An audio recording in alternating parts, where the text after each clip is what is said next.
Chapter 54, Sanitary Reform, London, May 10, 1851, by Charles Dickens.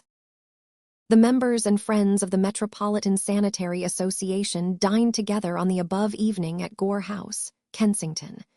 The Earl of Carlisle occupied the chair. Mr. Charles Dickens was present, and in proposing the Board of Health, made the following speech.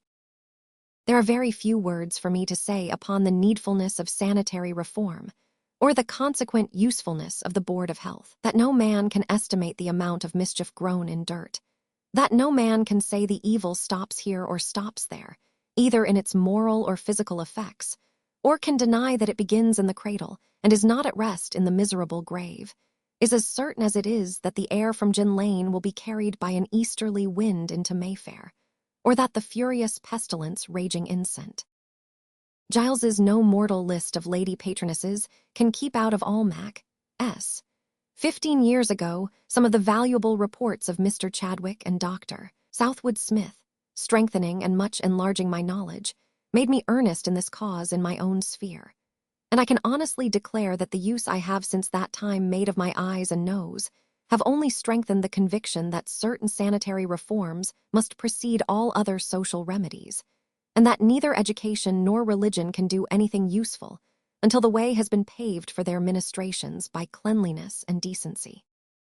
I do not want authority for this opinion. You have heard the speech of the Right Reverend Prelate this evening, a speech which no sanitary reformer can have heard without emotion. Of what avail is it to send missionaries to the miserable man condemned to work in a fetid court, with every sense bestowed upon him for his health and happiness turned into a torment, with every month of his life adding to the heap of evils under which he is condemned to exist? What human sympathy within him is that instructor to address? What natural old chord within him is he to touch? Is it the remembrance of his children? A memory of destitution, of sickness, of fever, and of scrofula? Is it his hopes, his latent hopes of immortality? He is so surrounded by and embedded in material filth that his soul cannot rise to the contemplation of the great truths of religion. Or if the case is that of a miserable child bred and nurtured in some noisome, loathsome place, and tempted, in these better days, into the ragged school, what can a few hours' teaching effect against the ever-renewed lesson of a whole existence? But give them a glimpse of heaven through a little of its light and air. Give them water. Help them to be clean. Lighten that heavy atmosphere in which their spirits flag, and in which they become the callous things they are. Take the body of the dead relative from the close room in which the living live with it, and where death, being familiar, loses its awe. And then they will be brought willingly to hear of him whose thoughts were so much with the poor, and who had compassion for all human suffering. The toast which I have to propose, the Board of Health, is entitled to all the honor which can be conferred upon it. We have very near us, in Kensington, a transparent illustration that no very great thing can ever be accomplished without an immense amount of abuse being heaped upon it.